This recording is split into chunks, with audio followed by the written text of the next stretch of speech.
오늘은 바이블 스터디 47번째 시간입니다. 오늘 제목에 있는 것처럼 이 사울 왕에 대해서 같이 한번 살펴보고자 합니다. 오늘은 사무엘상 8장부터 15장까지 내용 다 세세히 볼 수는 없고 우리가 좀 보고 싶은 맥락 안에서 우리 사울 왕에 대해서 한번 생각해 봤으면 좋겠습니다. 사울은 하나님께 선택받아서 왕이 되는데, 그죠?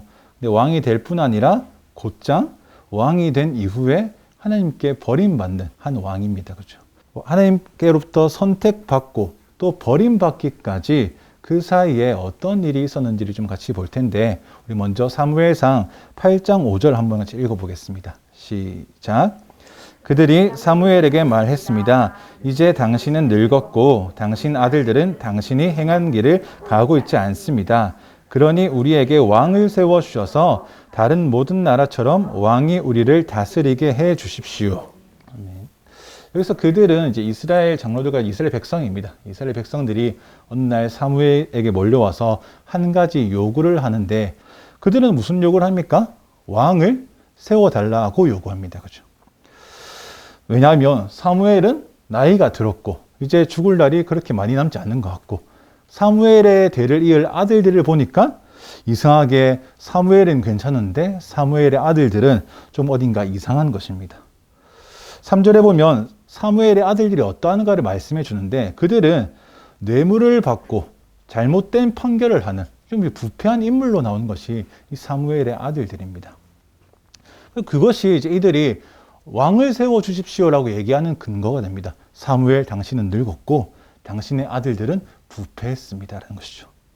사무엘은 늙었고 아이들은 정의롭지 않으니까 다시 우리에게 새로운 지도자를 세워달라. 근데 이번에는 좀 혁신적으로 왕을 세우자라고 요구하는 것입니다. 언뜻 보면 이들의 요구가 명분이 있지 않습니까? 그죠? 되게 일리 있습니다. 그죠?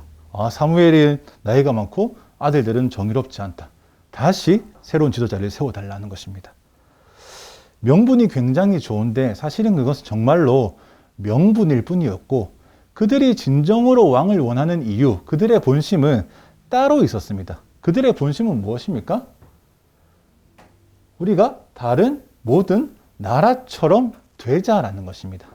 앞에 있는 것, 당신은 늙었고 당신 아들들은 정의롭지 않다. 이것은 사실 명분일 뿐이고, 이 명분을 잡아서 하고 싶은 말은 뭡니까? 다른 나라처럼 왕을 세우자라는 것입니다. 이 백성들의 요구는 결국 뭡니까? 하나님이 통치하지 않는 그 이방 나라들처럼 우리도 살아갑시다라는 것이죠. 말은 그럴싸하지만 결국에는 이들의 요구는 하나님을 거부하자는 것입니다. 다른 나라 보니까 뭐가 있습니까? 왕이 있습니다. 왕이 있는데 저게 참 체계가 있어 보이고 효율적으로 보이고, 또 실제로 그 고대 근동 세계에서 왕이라는 왕정 시스템을 가진 것은 그때 당시에 굉장히 트렌디한 일이었습니다. 좀 잘 나가는 문명이 발달하는 이제 선진국일수록 이 왕정 시스템을 구축하더라는 것이죠. 그런 이제 화려한 왕정 나라를 보다가 지금 이스라엘을 돌아보니까 어떻습니까? 이 백성들 마음에 뭔가 섭섭한 마음이 있는 것입니다. 하나님이 왕이라고 하지만 근데 우리나라에 왕이 없어서 위험한 일들, 다른 적들의 침입이 너무 잦은 것 같다. 침입할 때마다 우리는 어찌할까 두려워하다가 사사라고 몇 명이 세워지는데 이들이 또 그렇게 썩 믿음직스럽지도 않아 보이네. 우리도 참 다른 나라처럼 멋있게 왕이 탁 있으면 좋겠다라는 어떤 그들의 바람이 있는 것입니다. 우리도 다른 이방 나라처럼 되고 싶다. 그런 바람입니다. 좀 풀어서 얘기하면 이런 것이죠. 이제 하나님 말씀이고 언약 백성인 거 모르겠고 이제 그렇게 피곤하게 살고 싶지 않아. 저 이방 나라처럼 왕 하나 딱 세워두고 우리 좀 안정감 있게 그렇게 살아가자라는 말로도 받을 수 있는 것입니다. 차마 말로는 꺼내지 못하고 있었는데 때마침 이것을 입 밖으로 말할 수 있는 명분이 딱 생긴 것입니다. 그죠? 이 좋은 명분, 사무엘은 늙었고 아들들은 부패했다.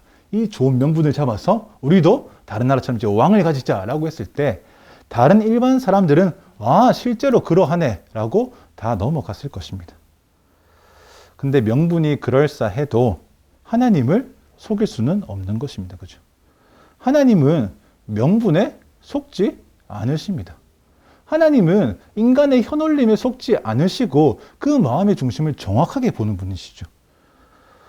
그럼에도 불구하고 우리도 이 백성들과 마찬가지로 하나님 앞에서 여러 가지 명분을 좀 내세우고 싶어 합니다. 당장 내가 순종하지 못하는 명분이 없나? 아니면 말씀 읽고 기도해야 되지만 좀 약간 미룰 수 있는 명분이 좀 없는가? 예배를 소홀히 여기고도 뭐 한두 번 괜찮아 라고 여기게끔 만드는 모든 명분들을 찾아 나서는 것이 또한 우리의 모습이라는 것입니다.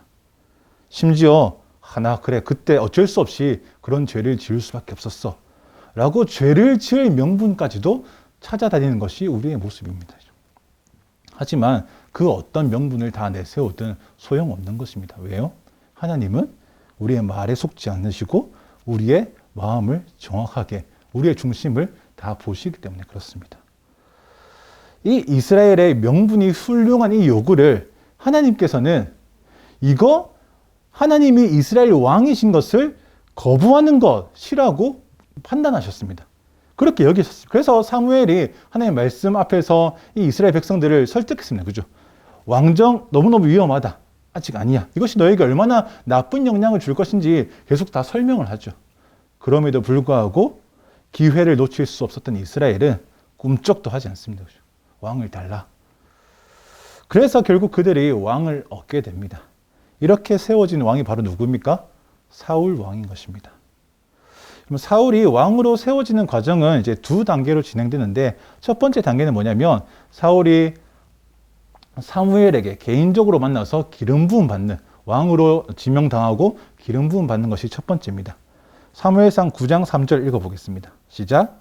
어느 날 사울의 아버지 기스는 자기가 기르던 나귀들을 잃어버리자 아들인 사울에게 말했습니다. 종을 데리고 가서 나귀들을 찾아오느라. 이 사울의 아버지 기스라는 사람이 걱정이 생겼습니다. 뭡니까? 자기가 기르던 나귀들을 잃어버린 것입니다. 그래서 조금 믿음직하게 보였던 자기 아들 사울한테 부탁을 하죠. 명령을 하죠. 사명을 맡깁니다. 너 가서 나귀를 찾아오너라. 나귀를 찾아오너라. 이게 말이 쉽지 찾아집니까? 잃어버린 내 고양이를 좀 찾아주십시오. 어디로 갔는지는 모릅니다. 어디로 가야 되겠습니까? 갈 수 있는 데는 다 가보는 거죠. 그래서 사울은 자기가 갈 수 있는 데는 다 찾아보면서 나귀가 어디 갔지 찾아다녔습니다. 에브라임 산지도 갔고요. 살리사 땅을 두루 다니며 샅샅이 살폈지만 찾을 수 없었습니다. 살림 지역을 가봐도 없었고 베냐민 지역에 가봐도 없었습니다. 그래서 한참을 그렇게 돌아다니다가 얼마나 지났을까? 숲이라는 이제 동네에 도착하게 됩니다. 근데 그 숲이라는 동네에 도착했을 때 이 사울은 뭔가 마음에 결심이 섰는지 한마디를 툭 던집니다. 그것이 9장 5절입니다. 읽어보겠습니다. 시작. 그들이 숲 지역에 들어섰을 때 사울이 함께 온 종에게 말했습니다. 그만 돌아가자. 우리 아버지가 나기보다 우리를 더 걱정하시겠다. 사울은 뭔가 결심한 듯 얘기를 하는 거죠. 그만 돌아가자. 우리 아버지가 나기보다 우리를 더 걱정하시겠다. 이게 여러분 사울이 성경에서 하는 첫 마디입니다. 사울의 첫 대사가 이것입니다. 그렇죠? 여러분 우리가 성경을 보다 보면 때때로 어떤 등장인물이 하는 첫 마디가 꽤 중요한 말인 경우가 많습니다. 그 첫 대사가 그 인물의 어떤 성격을 결정짓기도 하고 아니면 앞으로의 일들을 좀 이렇게 먼저 보여주는 그런 기능도 하기도 합니다. 이스라엘의 첫 번째 왕 사울, 이 중요한 인물이 처음 등장해서 하는 말이 뭡니까? 그만 돌아가자. 우리 아버지가 나기보다 우리를 더 걱정하시겠다. 이 첫 대사를 보니까 여러분 사울이 어떤 사람 같아 보입니까? 아버지의 염려를 덜어드리려는 아주 효심 깊은 아들인 것 같습니다. 그렇게 보이십니까? 네, 아마 그 말이 맞을 겁니다. 왜냐하면 여러분 우리 앞서서 누구의 아들들을 봤습니까? 엘리의 아들들. 어땠습니까? 난장판이었습니다. 그죠? 근데 사무엘의 아들들도 썩 다르지 않았습니다. 엘리의 아들들도 좀 엉망이었고 사무엘의 아들들도 엉망이었는데 근데 그런 아들들에 비한다면 이 기스의 아들인 이 사울의 모습은 조금 달라 보이기까지도 합니다. 그렇죠? 아버지의 걱정을 덜어드리기 위해서 우리가 돌아가자는 것입니다. 그런데 여러분 조금만 뒤집어서 생각을 하면 여러분 이 아버지 사울의 아버지의 원래 걱정 뭡니까? 나귀를 잃어버린 것입니다. 그렇죠? 그 원래 걱정 나귀를 잃어버린 것. 그래서 그 걱정을 해결해 달라고 사울에게 일을 맡겼는데 사울이 하는 말 뭡니까?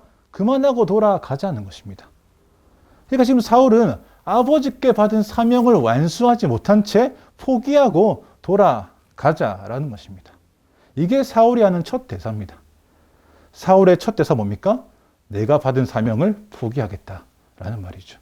그만 돌아가자라고 말합니다. 아까 왕을 달라고 요구했던 이스라엘의 명분처럼 지금 이 사울의 명분도 아주 훌륭합니다. 그죠? 내가 지금 얻은 이 사명을 포기하는 명분 뭡니까? 아버지가 걱정하실까봐라는 것이죠. 그런데 아버지가 걱정하실까봐 아버지께 부여받은 사명을 포기하자. 아니, 이중적인 모습이 사울의 첫 대사로 등장하는 것입니다. 앞으로 여러분 사울이 어떻게 될지 우리가 좀 미리 알아서 생각해 본다면 이 대사는 굉장히 의미심장한 대사인 것입니다. 어쨌든 돌아가자라고 이제 사울은 얘기하는데 오히려 같이 따라온 종이 사울을 말립니다. 뭐 벌써 돌아갑니까? 하고 하는 것이 9장 6절입니다. 읽어보겠습니다. 그러자 종이 대답했습니다. 저 이 성읍에 아주 존경받는 하나님의 사람이 있는데 그분이 말씀하시는 것은 무엇이든 이루어진다고 합니다. 그곳에 가보시지요. 혹시 그분이 우리가 어떻게 해야 할지 가르쳐 주실지도 모릅니다. 마치 지금 자기들이 와 있는 숲이라는 이 지역이 때마침 사무엘이 있는 곳이었습니다. 그렇죠? 그러니까 이 동네 이름은 잘 모르겠지만 어떻게 사무엘의 이름을 잘 모를 수 있을까요? 어쨌든 이름을 잘 모르겠지만 하나님의 선견자가 있다고 합니다. 거기 가봅시다 라고 종이 얘기합니다. 이 사람은 사무엘 말하는 것이죠. 그래서 이 종의 제안을 따라서 또 우물가에서 만난 여인들의 인도를 받아서 사울과 사무엘이 만나게 됩니다. 사울 편에서는 사무엘을 갑작스럽게 예정이 없었지만 갑자기 만나는 것이죠. 그런데 반대로 사무엘 입장에서는 갑작스럽게 사울을 만난 것은 아닙니다. 왜냐하면 하나님께서 그 전날에 예고하셨기 때문입니다.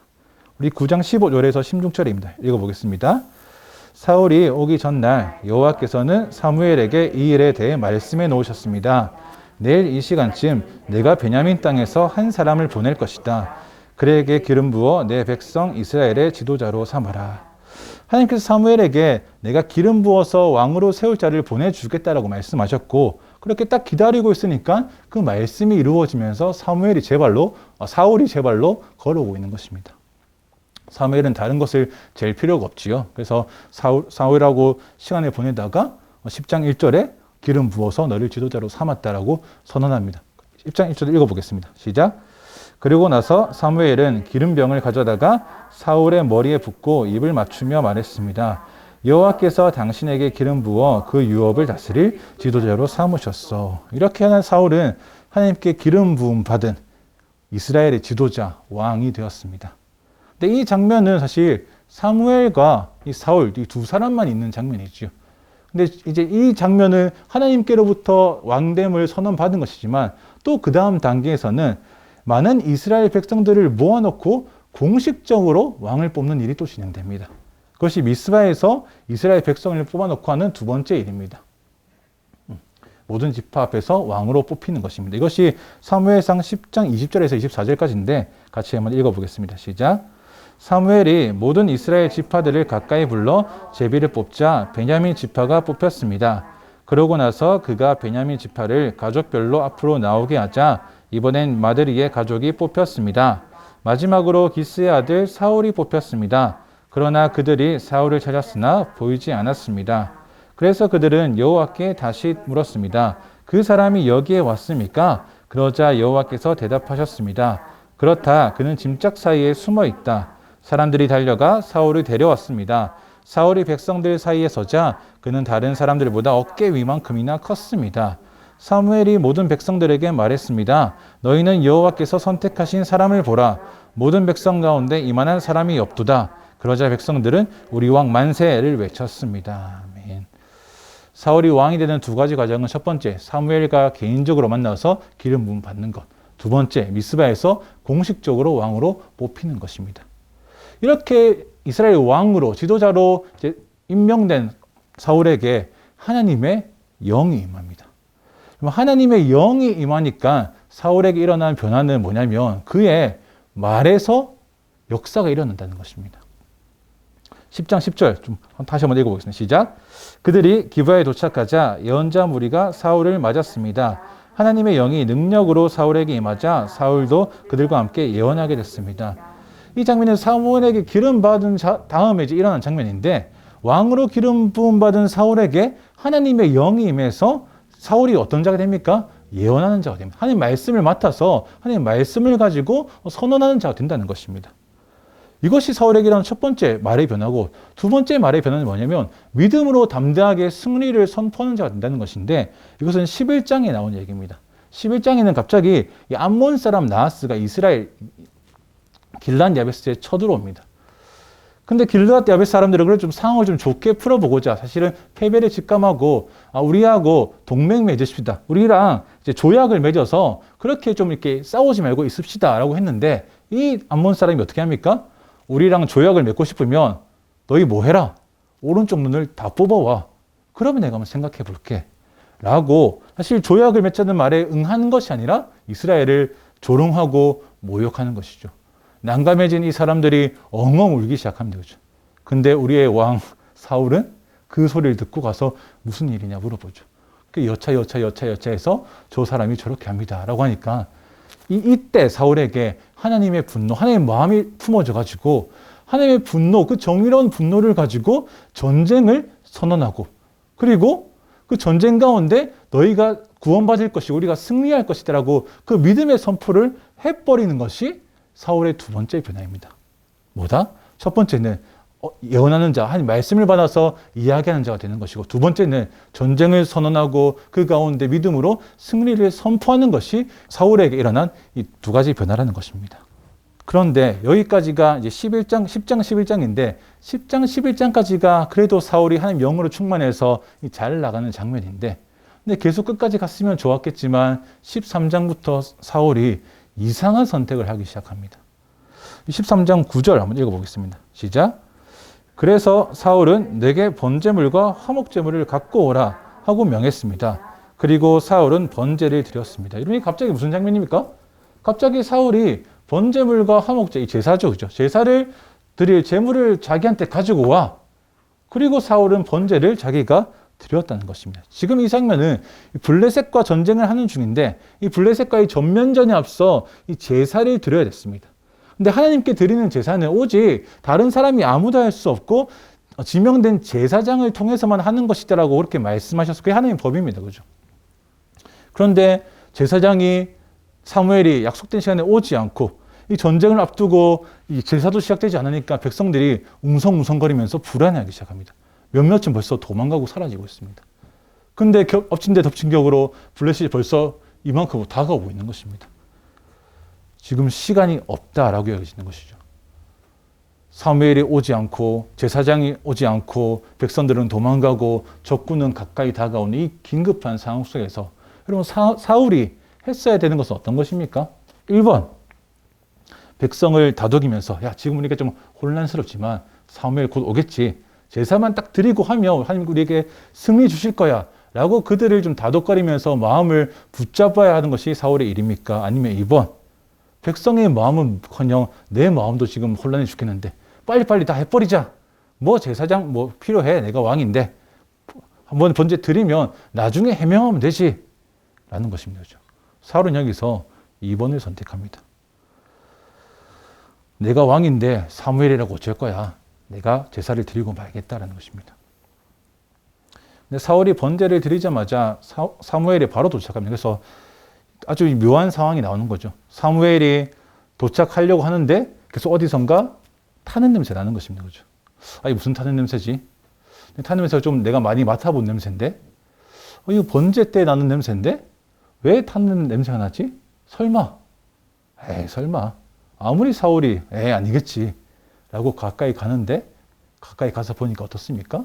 사울이 번제를 드리고 나오는 길입니다. 제사장인 자기가 없는데 사울이 마음대로 제사를 집도해 버린 것입니다.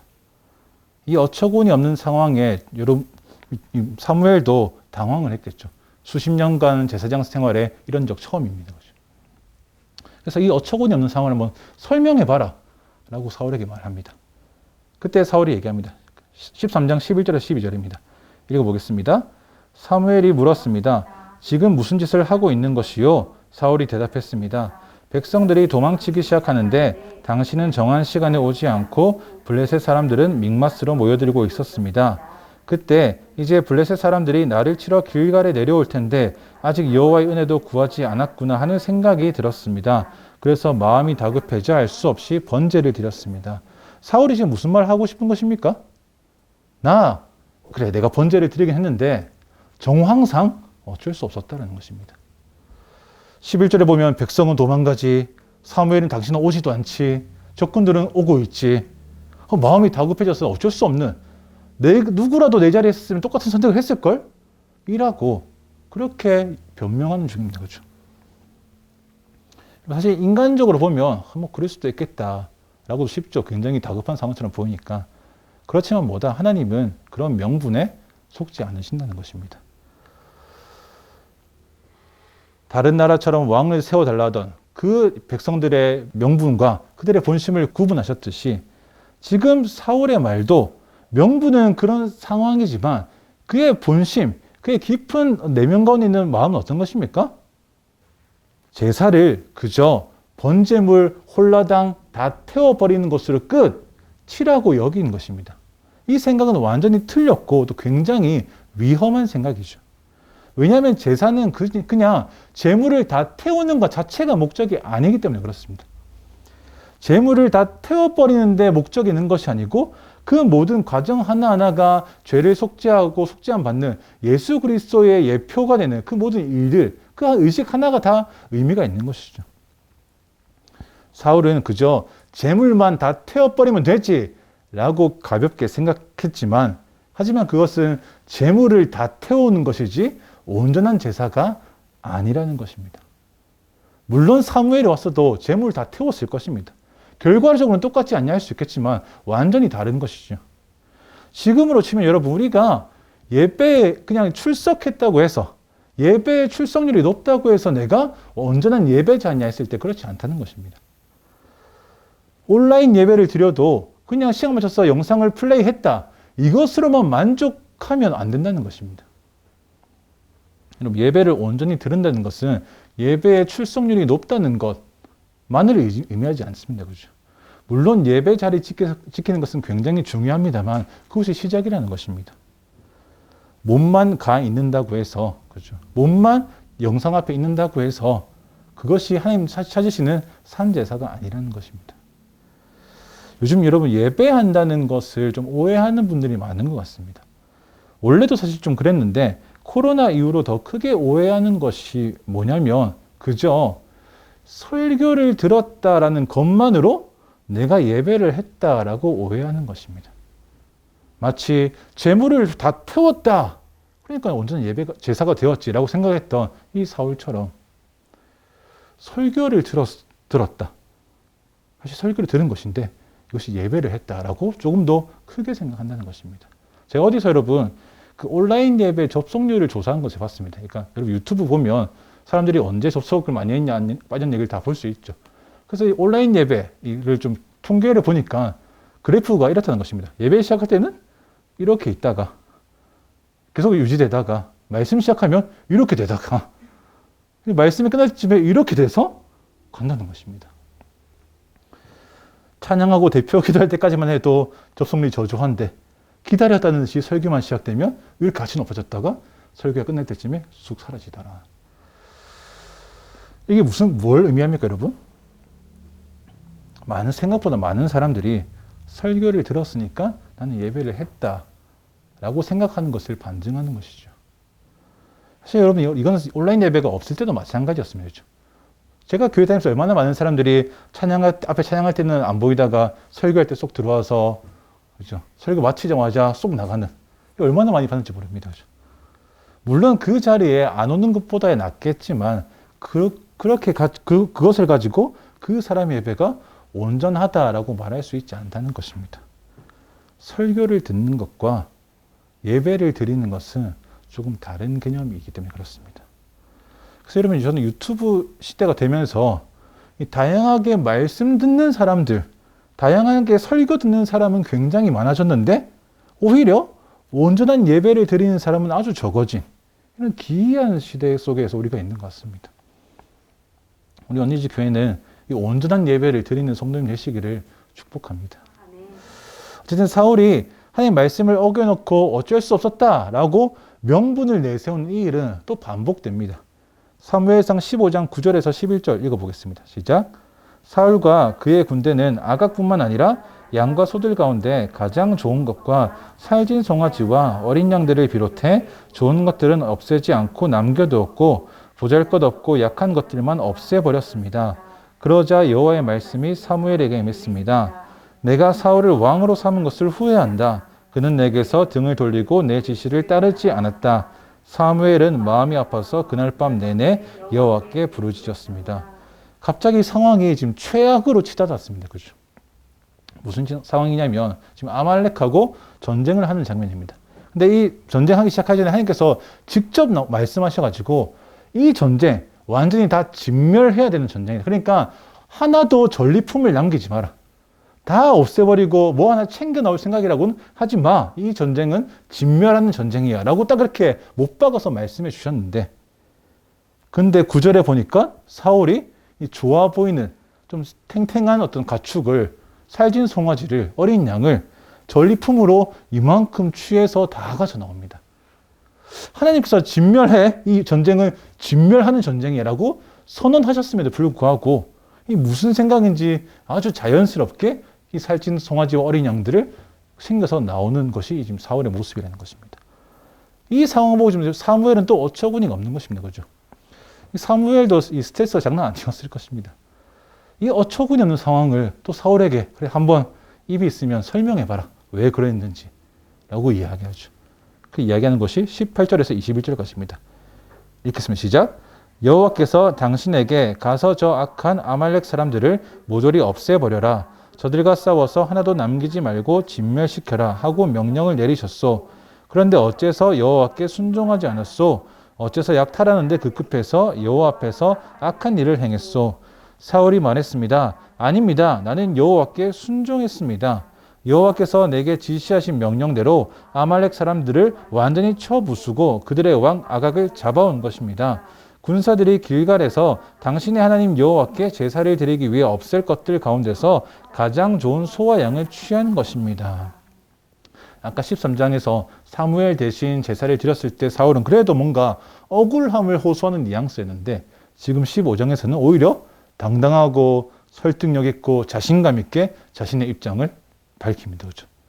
20절에 자신은 뭐 했다 봅니까? 나는 여호와께 순종했습니다. 라고 이렇게 이야기합니다. 그러니까 사울의 입장이 이것입니다. 하나님께서 어쨌든 아말렉을 진멸하는 게 다 뭐 죽이라는, 승리하라는 거 아니었습니까? 승리했습니다. 이것으로 하나님의 말씀이 이루어진 거 아닙니까? 다 순종했습니다. 그런데 또 그렇게 다 처리하고 보니까 이 살진 송아지하고 어떤 이 어린 양이 이 최상품인 것들이 좀 있는 것 같았어요.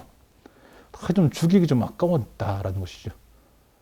하나님께서 진멸하라고 하긴 하셨는데, 뭘 또 그렇게까지 합니까? 하나님께서 제사를 드리기 위해서 좀 남겨두는 건 괜찮지 않을까? 진멸하라고 하셨지만 그래도 그 말씀 좀 어겨도 어린 양 좀 잡아가지고 예배 드리면, 제사를 드리면 그건 좀 좋아하시겠지 라는 이런 생각 가지고 했다는 것입니다. 진멸하라는 말씀 내가 알긴 아는데 그래도 하나님을 위해서라는 명분을 가지고 이 일을 벌였다라고 자기를 변호하고 있습니다. 하지만 이것도 사실은 속이는 말입니다. 그죠? 나중에 보면은 다 백성들이 진멸하기를 아까워했고 하나님께 제물을 뭐 드릴 겸 자신의 것들도 다 챙겨가면 좀 더 좋지 않겠냐라는 이 검은 속내가 있었던 것입니다. 사울은 그때에도 하나님의 명령보다 백성들의 요구에 더 귀를 기울이는 자, 하나님께서 선택하신 왕이지만 하나님께 등진자가 되었다는 것입니다. 하나님은 명분에 속지 않으십니다. 그렇죠? 11절을 보니 하나님은 그런 사울을 보시며 그가 내게 등을 돌렸다라고 판단하십니다. 하나님께 예배하기 위해서 전리품을 챙겼습니다라는 말은 하나님을 위해서라고는 했지만 실상은 하나님께 등을 돌리는 일이 되었다라는 것입니다. 그래서 이 말 듣고 사무엘이 너무너무 어이가 없어서 하는 말 뭡니까? 그 유명한 순종이 제사보다 낫다는 것입니다. 그 말을 듣고 나서야 다시 깨닫고 내가 잘못했습니다 라고 말하지만 그때는 이미 늦은 것입니다. 그럼 사울을 다시 한번 되짚어 봅시다. 사울이 왕으로 기름 부음 받았던 그때는, 하나님의 영으로 충만했던 그때는 그가 뭘 했다? 그의 입으로 예언을 했다. 하나님 말씀을 받아서 말씀을 선포했다.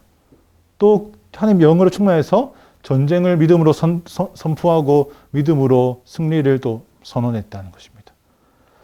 성령이 충만할 때는 그 입술로 하나님의 말씀을 선포하고 하나님의 마음을 깨달아 알고 하나님의 일들을 선언했는데, 근데 점점 그의 말이 변질되어 가는 것입니다. 제사를 가볍게 생각하고선 하면 안 되는 일을 해놓고는 상황이 어쩔 수 없었다라는 명분을 찾고, 진멸하라는 명령은 받았지만 전리품을 챙기면서 그 말씀을 불순종합니다. 하나님의 명령을 정면으로 어긴 다음에도 제사 드리기 위해서 가져온 것이라는 명분을 또 만들어냅니다. 그의 입에서 늘어가는 것은 처음에 있었던 하나님의 마음, 믿음의 선포, 승리의 선언이 아니라 그 입에 쌓여가는 것은 지금 당장 순종하지 못한 명분, 죄를 지을 수밖에 없었던 명분, 결국 변명만 그의 입에 늘어나는 것입니다. 그런 글을 통해서 결국 하나님은 나중에 아무 말씀 안 하시는 지경에 이릅니다. 오늘 보진 않았지만 나중에 되면 사울이 하나님을 향해 간구하고 간구해도 하나님께서 응답하지 않으십니다. 그걸 견디지 못하고 사울은 어떻게까지 합니까? 신접한 자, 무당 비슷한 사람한테까지 가서 막 이렇게 말씀해달라고 요청을 하는 거죠. 하나님께서 세우신 왕인데 무당 같은 사람을 찾아가서 하나님 말씀을 듣고자 하는 비참한 지경에 이르는 것이 이 사울이라는 말입니다. 그리고 결정적으로 여러분, 블레셋하고 전투에서 골리앗이 이스라엘을 모욕하고 골리앗이 하나님을 모욕할 때 사울은 아무 말 하지 않습니다. 아까 11장에서 암몬이 이스라엘의 눈을 다 뽑아와라 라는 이 모욕적인 말을 했을 때, 그때 하나님의 영으로 충만했던 사울은 그 말에 분노해서 당장 쳐들어가 내가 없애버리겠다 라고 선언하고 선포하고 구원을 약속했는데, 이 17장 골리앗 앞에서는 사울이 언제 그런 적이 있었냐는 듯이 쥐 죽은 듯이 가만히 있습니다. 사울은 점점 비참해지기만 할 뿐 나아지는 기색을 전혀 찾아볼 수 없는 것입니다. 이런 여러분 안타깝다면 안타까운 사울의 모습 안에서 여러분 우리를 볼 수 있겠습니까? 사울의 모습 중에 우리의 모습이 비치지 않았으면 좋겠는데, 저는 사울이 이렇게 명분 찾는 모습을 볼 때마다 나도 하나님 앞에서 명분 찾고 싶어하는 제 부끄러운 모습이 같이 투영돼서 좀 힘듭니다. 지금 당장 순종하지 못할 명분을 막 찾기 시작하는 것. 말씀하고 기도해야 되는데 조금만 미루자. 왜? 합당한 명분이 있으니까. 이런 모습. 그런 모습이 있다면 여러분 당장 돌이키셔야 되겠습니다. 왜냐하면 여러분, 하나님을 바라보고 우리의 인생을 주님께 드린 자에게 하나님 분명히 그 자에게 해야 할 일을 말씀해 주십니다. 하나님, 내가 어떻게 살아야 될까? 이러고 기도하면 하나님께서 우리에게 이렇게 해야 돼 라고 말씀해 주십니다. 그렇죠? 어쩌면 또 이미 진작에 우리 가운데 이제 시작해. 이제 시작하자. 이제 하면 된다. 이제 시작해 볼까? 하는 말들을 이미 주셨을지도 모르겠습니다. 하나님께서 우리 삶 가운데 분명히 시작하시고자 하시는 일들이 있습니다. 또 시작하라고 말씀하시는 일들이 분명히 있을 것입니다. 왜냐하면 하나님께서 우리의 삶 가운데 이곳에서 일하기를 즐겨 하시는 분이시기 때문에 그렇습니다.